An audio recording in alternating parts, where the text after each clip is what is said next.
मौलवी साहब, क्या आप मुझे बताएंगे उस गांव में मेरे भाई के पास क्या कुछ है? तुम पूछ रहे हो तो बताता हूं तुम्हें।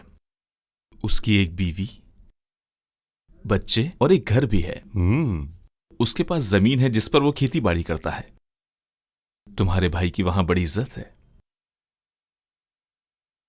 मौलवी साहब, मैं आपको बताना चाहता हूं कि पिछले 5 बरसों में उस्मान ने मेरी खुलकर मुखालिफत की है, फिर भी वो चाहता है कि मैं उसे माफ कर दूं। उसे माफ कर देना इंतहाई मुश्किल है, बहुत मुश्किल काम है।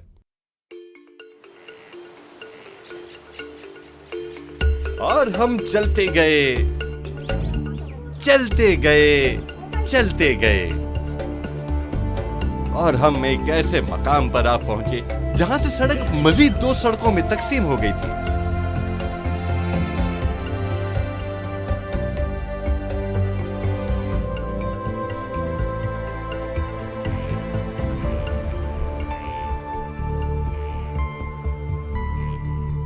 मौलवी साहब, आप क्या सोच रहे हैं? अब हमें किस तरफ जाना है? इस तरफ जाएं या उस तरफ? वो कौन है?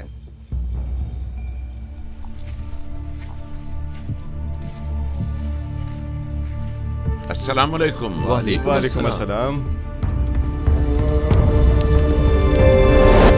आप कुछ परेशान लगते हैं, खैरियत तो है? भाई साहब, जिंजोरी कुक्कू गांव की तरफ कौन सा रास्ता जाता है? वो रास्ता तो आप बहुत पीछे छोड़ आए हैं। लेकिन आप परेशान मत हो। अगर आपको कोई एतराज ना हो तो आज रात मेरे मेहमान बनकर नहीं, रहें। नहीं नहीं नहीं, हमें आराम के लिए कोई जगह नहीं चाहिए, आप रहने दें। ये बेहतर है। मेरा ख्याल है कि अब हमें आराम कर ही लेना चाहिए। शुक्रिया, मुझे बहुत खुशी होगी। आपका शुक्रिया।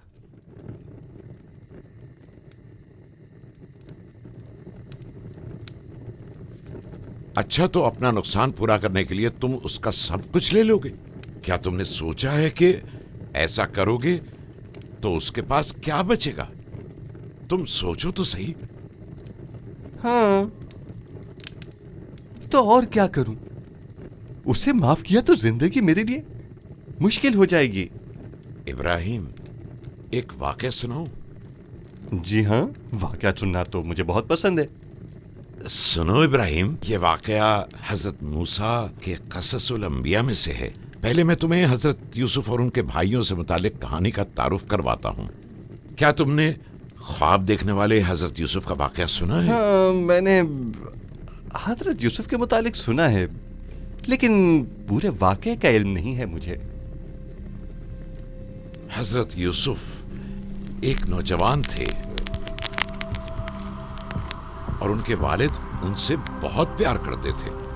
उन्होंने ख्वाब में अपने भाइयों को अपनी खिदमत करते देखा था, इसलिए भाई उनसे नफरत करते थे। वो मैदान में अपने भाइयों के पास गए और उन्होंने हजरत यूसुफ को पकड़ लिया और एक गड्ढे में फेंक दिया। कुछ देर बाद उन्होंने चंद ताजिरों को वहां से गुजरते देखा तो उन्होंने हजरत यूसुफ को उन ताजिरों के हाथ बेच दिया जो मिस्र जा रहे थे। अपने मिस्री अफसर के घर में वो हर चीज के मुख्तार बना दिए गए, क्योंकि अल्लाह उनके साथ थे। ज्यादा अरसा नहीं गुजरा था कि वहां कहत पड़ गया, जिसके मुतालिक हजरत यूसुफ ने फिरौन के ख्वाब की ताबीर करते हुए पहले ही बता दिया था। फिर उनके भाई भी खुराक की तलाश में निकले। जब वो मिस्र में खुराक खरीदने आए तो हजरत यूसुफ ने उन्हें देखकर पहचान लिया, लेकिन वो हजरत यूसुफ को ना पहचान पाए। हजरत यूसुफ ने उन्हें बताया कि मैं तुम्हारा भाई हूं, वही यूसुफ जिसे तुमने मिस्र में गुलाम बनने के लिए बेच दिया था। ये सुनकर उनके रंग फख हो गए, लेकिन हजरत यूसुफ बोले,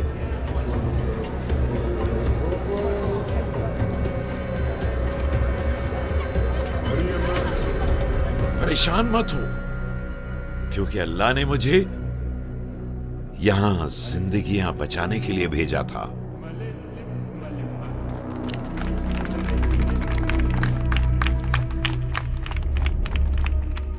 मेरी समझ से बाहर है कि उनके भाइयों ने उन्हें गुलाम बनाकर बेच डाला।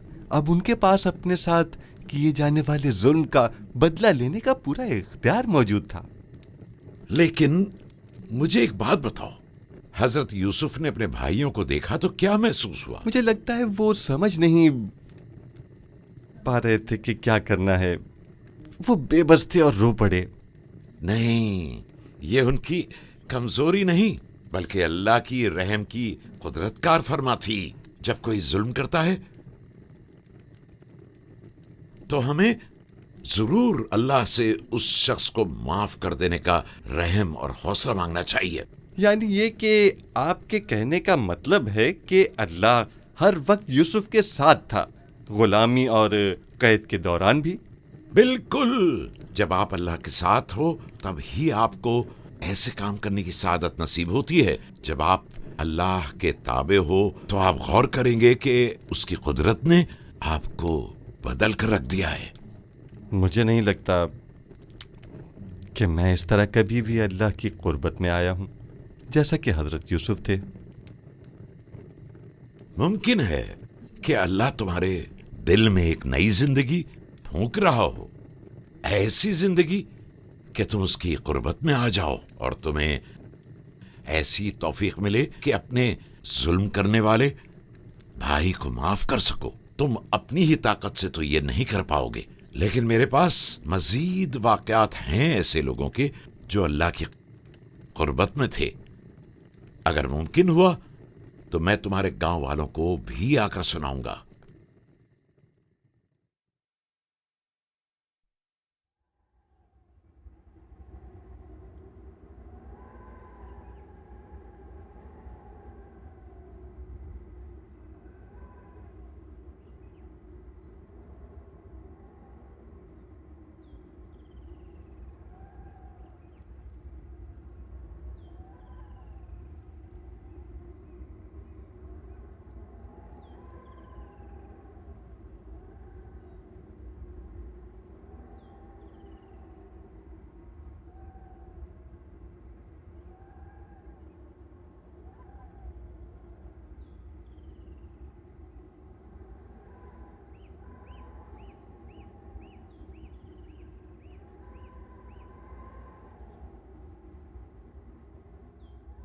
सुबह खैर।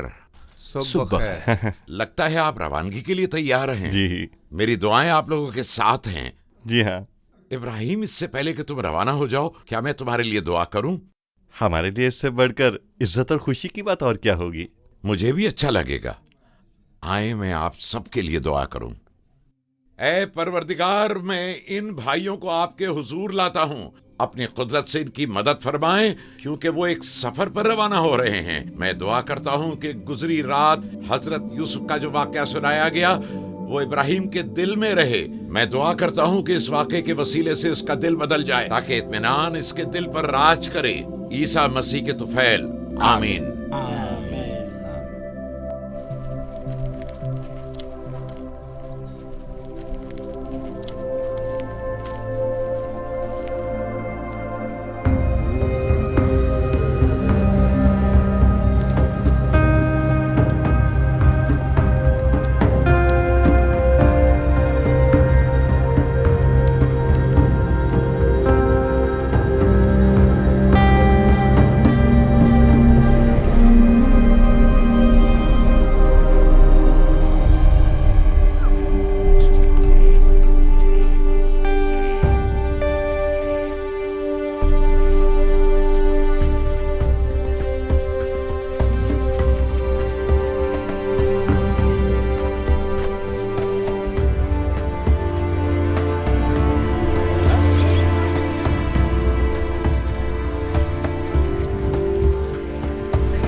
अस्सलाम वालेकुम। वालेकुम अस्सलाम। आप सबको खुश आमदीद। हाँ शुक्रिया, बहुत शुक्रिया। मैं आप लोगों के लिए पानी लेके आता हूँ। हाँ ये तो कोई जरूरत नहीं हमें। देखो इब्राहिम, तुम्हारे भाई उस्मान ने मुझे भेजा कि तुम्हें यहां लाऊं। देखो इब्राहिम, तुम्हारे भाई उस्मान ही ने तुम्हें यहां बुलाया है ताकि हम मसले का हल निकालें, इसलिए बैठ जाओ।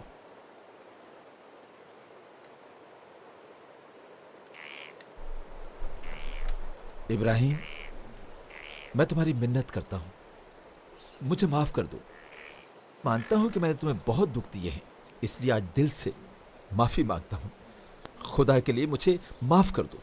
तुम्हें यकीन है ना ये उसकी कोई नई चाल तो नहीं? फिक्र न करो। देखो इब्राहिम, तुम्हारा भाई मानता है कि उसने तुम्हारे साथ गलत किया, इसलिए वो तुमसे माफी मांग रहा है। इब्राहिम, खुदा के वास्ते मैं वापस आना चाहता हूं ताकि हम पहले की तरह मिलजुल कर रह सकें। मेहरबानी करो, मुझे माफ कर दो। उस्मान,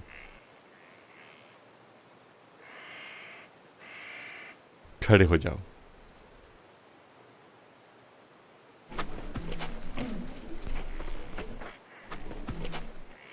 मैं ये चाहता हूं कि तुम अपना सब कुछ बेच दो, तभी तुम घर वापस आ सकते हो।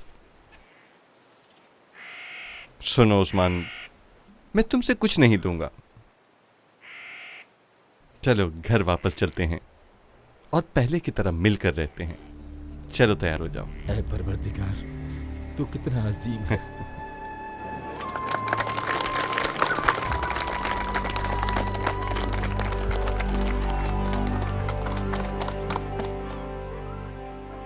ये मेरी कहानी है कि किस तरह गुजरे वाकयात ने मेरी जिंदगी बदल डाली।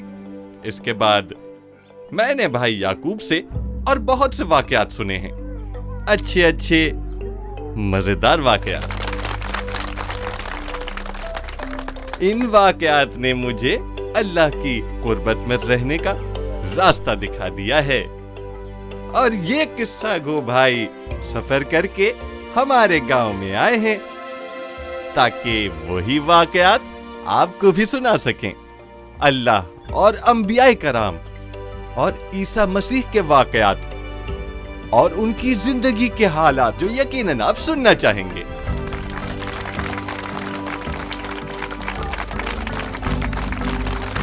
बहुत शुक्रिया।